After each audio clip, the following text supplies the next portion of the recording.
अस्सलाम वालेकुम भाईजान। मैं आज बताना चाहता हूँ आपको ऑटो इलेक्ट्रिशियन के कोर्स के बारे में। ठीक है। ऑटो इलेक्ट्रिशियन का कोर्स 3 महीने का कोर्स होता है। ठीक है।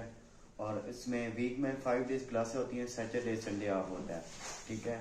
क्लासेस दिन में डेली 2 घंटे की होती है। ठीक है। इसमें 2 घंटे के बाद हम सारा प्रैक्टिकल होता है। सुबह 11 बजे क्लास होती है, 11 बजे से लेके 1 बजे तक। उसके बाद प्रैक्टिकल है। शाम को जितना मर्जी स्टूडेंट इधर रुक सकते हैं, जितनी उनको घर से अवेलेबिलिटी है कि इधर रुक सकते हैं। ठीक है। उसके बाद हम आ जाते हैं, इसमें करवाते क्या क्या है।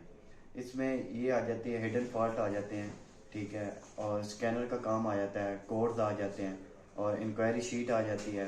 उसके बाद ट्यूनिंग आ जाती है। उसके बाद ये मैकेनिकल का काम भी आ जाता है, इसमें गोडों का, हिस्सों का, वायरिंग का आ जाता है इसमें सारा। और फ्यूल की एडजस्टमेंट, फुल फ्यूल पंप के बारे में इसमें पढ़ाते हैं। और 1 साल का इसमें डिप्लोमा देते हैं, और 30,000 रुपये इसकी टोटल फीस है। 1 साल एक का डिप्लोमा देते हैं इसमें।